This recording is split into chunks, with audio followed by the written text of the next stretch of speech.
جب ہجرت کا ذکر آئے گا تو پھر رفیق ہجرت کا ذکر بھی آئے گا، اس لیے کہ ہجرت کے سفر میں حضور کے ساتھ ایک ہی تھا۔ سنی کو چاہیے کہ وہ ماہ محرم الحرام میں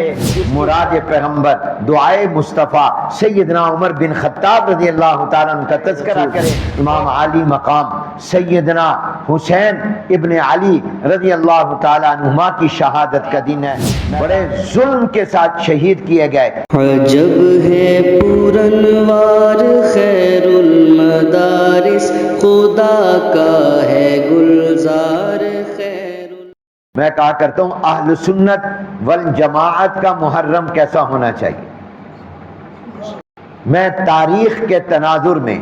اور اس ماہ محرم کے حقائق اور واقعات کی روشنی میں یہ بات عرض کر رہا ہوں کہ اہل سنت والجماعت کے محرم میں جناب نبی کریم رحمت عالم حضور اکرم صلی اللہ علیہ وآلہ وسلم جو صاحب ہجرت ہیں ان کا تذکرہ ہونا چاہیے، کیونکہ ہجرت کنہوں نے کی؟ سب سے اعلیٰ ہجرت حضور کی ہجرت ہے، تو جناب نبی کریم صلی اللہ علیہ وسلم کا خاص طور پر ذکر مبارک محرم میں بھی ہونا چاہیے۔ حضور نے کس طرح کن حالات میں ہجرت کی اور آپ کے ہجرت کے راستے میں کیا کیا حالات واقعات پیش آئے، تو جناب نبی کریم صلی اللہ علیہ وسلم کا تذکرہ سنی کو محرم میں کرنا چاہیے۔ نمبر 2، جب ہجرت کا ذکر آئے گا تو پھر رفیق ہجرت کا ذکر بھی آئے گا،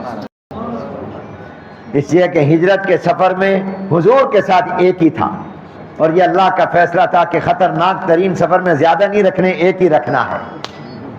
حالانکہ خطرے کے سفر میں تو زیادہ ہوا کرتے ہیں، سب کو حضور نے کچھ پہلے چلے گئے کچھ بعد میں آئے، مگر اپنے ساتھ جس کو لے کر گئے وہ ابو بکر کو لے کر گئے۔ تو سنی کا محرم یہ ہے کہ وہ حضور علیہ السلام کا ذکر مبارک کرے، وہ رفیق ہجرت سیدنا صدیق اکبر رضی اللہ تعالیٰ عنہ کا ذکر کرے، جنہوں نے حضور کے ساتھ ہجرت کا خطرناک ترین سفر کیا اور غار ثور میں جا کر تمام سوراخ بند کر دیے، اور ایک سوراخ رہ گیا تو اس کے اوپر اپنے پاؤں رکھ دیے، اور اس میں سے سانپ نے ڈنگ مارا تو پھر بھی نہیں ہلے کہ میرے محبوب جو میری گود میں سر رکھ کر آرام کر رہے ہیں ان کی نیند خراب نہ ہو جائے۔ محرم الحرام میں اہل سنت کو چاہیے کہ وہ صاحب ہجرت جناب نبی کریم حضور اکرم صلی اللہ علیہ وسلم کی سیرت طیبہ اور خاص طور پر آپ کے ہجرت کے واقعے کا تذکرہ کریں، اور اہل سنت کو چاہیے کہ وہ رفیق ہجرت جناب سیدنا جانشین پیغمبر خلیفہ بلا فصل امام الصحابہ سیدنا صدیق اکبر رضی اللہ تعالی عنہ کا ذکر کریں۔ اور نمبر 3، سنی کو چاہیے کہ وہ ماہ محرم الحرام میں اس کی پہلی تاریخ کے حوالے سے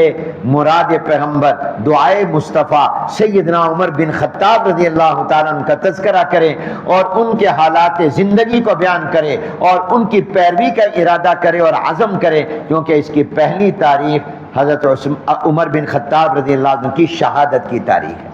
26 ذی الحجہ کو حملہ ہوا، نماز فجر میں ہوا، ابو لؤلؤ مجوسی نے آپ پر حملہ کیا، آپ زخمی ہوئے، نیچے گر پڑے، گھر لایا گیا، اور آپ 1 محرم کو آپ نے جام شہادت نوش کیا اور آپ دنیا سے چلے گئے۔ تو چونکہ پہلی تاریخ کو ان کی شہادت ہے تو حضرت عمر بن خطاب رضی اللہ عنہ کا ذکر بھی کرے اور ان کا بھی تذکرہ کرے۔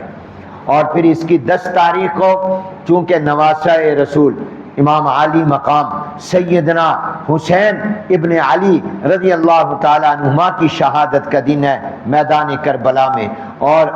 اہل بیت کا حضور علیہ السلام کے خاندان کے بہت سے افراد بڑے ظلم کے ساتھ شہید کیے گئے، تو پھر سیدنا حسین رضی اللہ تعالیٰ عنہ کا تذکرہ کرے۔ گویا سنی کا محرم یہ ہے کہ وہ آقا کا ذکر بھی کرے، اہل بیت کا بھی ذکر کرے، اور اسی طرح صحابہ کا ذکر